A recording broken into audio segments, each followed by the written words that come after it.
Baik, terima kasih atas waktu dan kesempatan yang diberikan.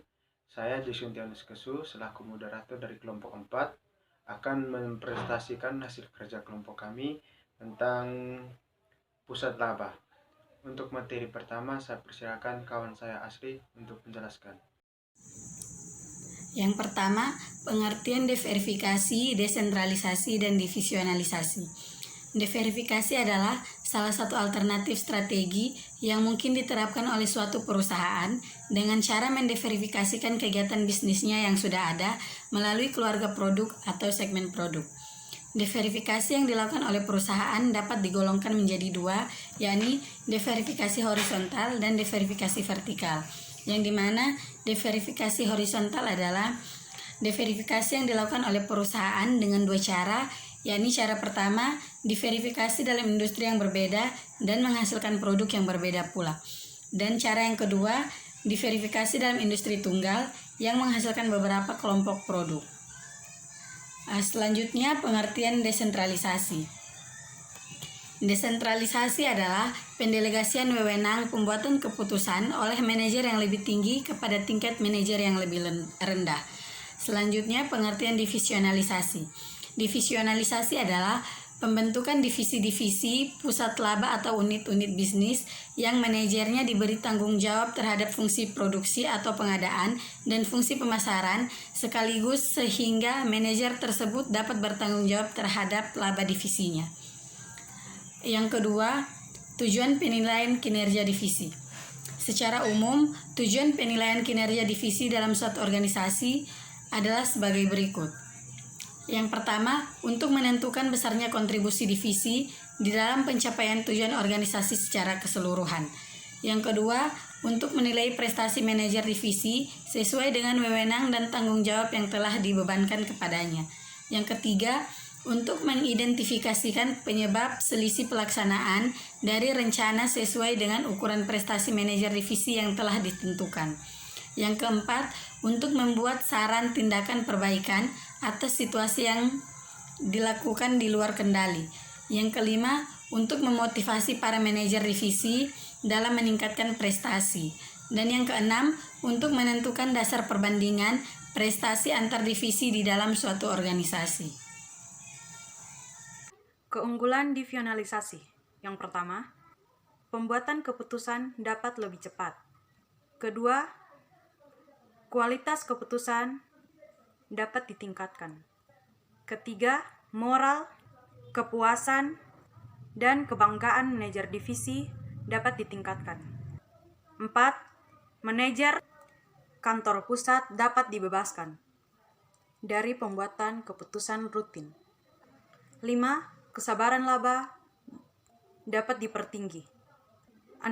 Pengukuran kinerja lebih dapat diperluas. 7.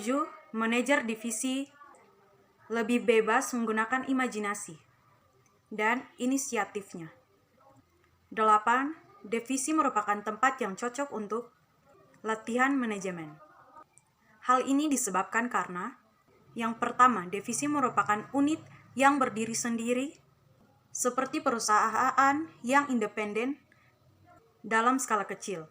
Yang kedua, divisi merupakan tempat yang baik untuk menilai seorang manajer dalam rangka promosi ke jenjang yang lebih tinggi. 9. Penggunaan bakat dan keahlian yang berbeda untuk situasi yang berbeda. 10. Divisionalisasi menyediakan probabilitas komponen perusahaan. 11. Pusat laba termotivasi untuk meningkatkan kinerja daya saingnya. Dari yang saya sebutkan merupakan keunggulan dari divisionalisasi. Berikut adalah kelemahan-kelemahan divisionalisasi. Di antaranya, yang pertama, manajemen kantor pusat dapat kehilangan sejumlah pengendalian. Yang kedua, manajer divisi yang cakap mungkin sulit diperoleh. 3. Divisi tertentu dapat bersaing keras dengan divisi lainnya. 4. Perselisihan antara divisi dapat meningkat. Hal ini dapat ditimbulkan karena yang pertama, ketidakpuasnya manajer divisi terhadap harga transfer atas transfer barang. Dua, ketidakpuasan manajer divisi atas alokasi pendapat dan biaya bersama. Yang kelima, divisionalisasi lebih mengutamakan laba, kemampuan laba jangka pendek. 6. Laba divisi yang optimal belum tentu mengakibatkan laba perusahaan optimal. 7. Kualitas keputusan mungkin menurun. 8. Biaya unit jasa mungkin lebih tinggi. 9. Manfaat divisionalisasi mungkin lebih rendah dibandingkan dengan biayanya. Wewenang divisional. Seorang divisi harus memperoleh wewenang untuk mengendalikan faktor-faktor yang mempengaruhi probabilitas divisinya. Akan tetapi, dalam praktek seringkali, otonomi penuh bagi divisi dihadapi beberapa kendala. Misalnya, yang pertama, kehilangan manfaat, skala volume, dan sinergi. Yang kedua, manajer puncak dapat kehilangan wewenangnya. 3. Timbulnya kendala hubungan antar divisi. Manajer divisi pusat laba hendaknya diberi wewenang untuk mengendalikan keputusan yang berhubungan dengan yang pertama, keputusan pokok. Keputusan ini meliputi produk apa yang harus dijual dan dibeli. Yang kedua, keputusan pengadaan atau pensumberan. Keputusan ini meliputi keputusan mengenai bagaimana memperoleh atau membuat barang dan jasa yang diperlukan divisi. Yang terakhir, keputusan pemasaran. Keputusan ini meliputi keputusan mengenai bagaimana, di mana, dan berapa banyak barang dan jasa yang akan dijual. 4. Kendala dari manajer kantor pusat. Kendala yang berasal dari kantor pusat umumnya didasarkan pada alasan-alasan sebagai berikut. A. Untuk meningkatkan efisiensi. B.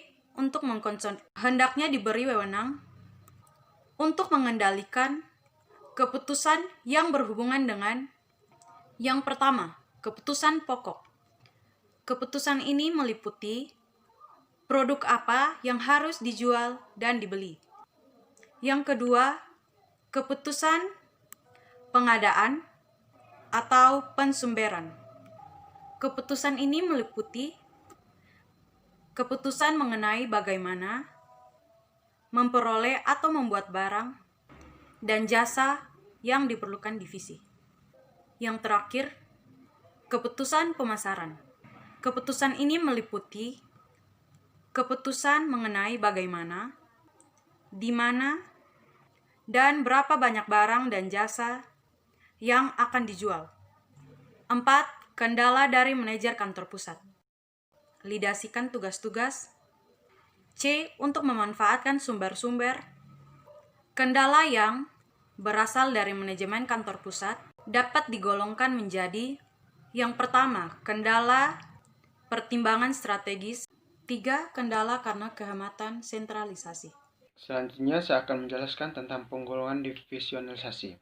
Yang pertama, divisionalisasi berdasarkan diversifikasi usaha atau konglomerasi.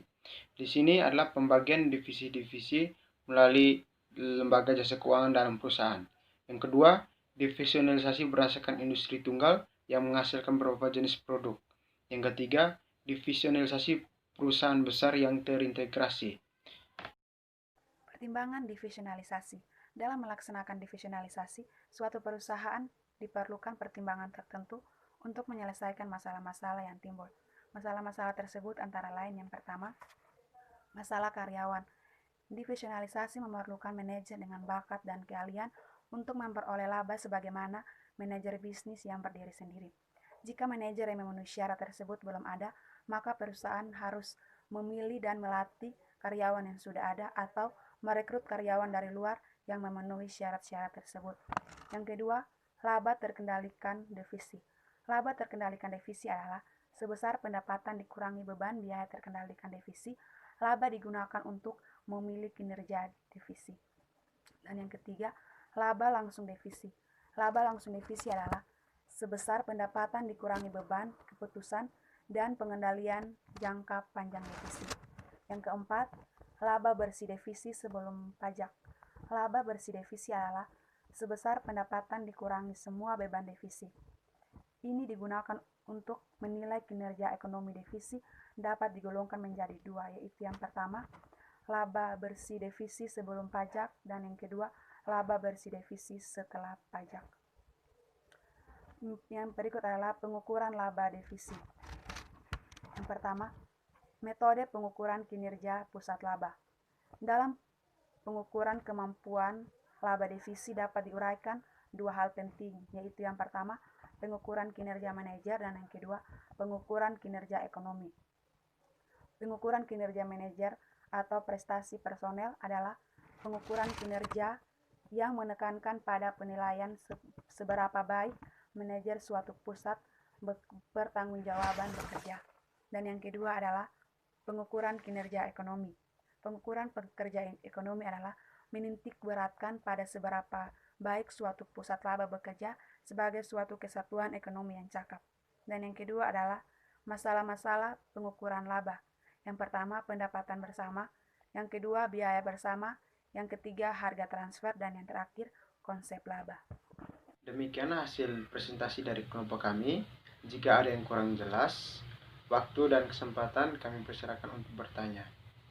Terima kasih atas perhatiannya.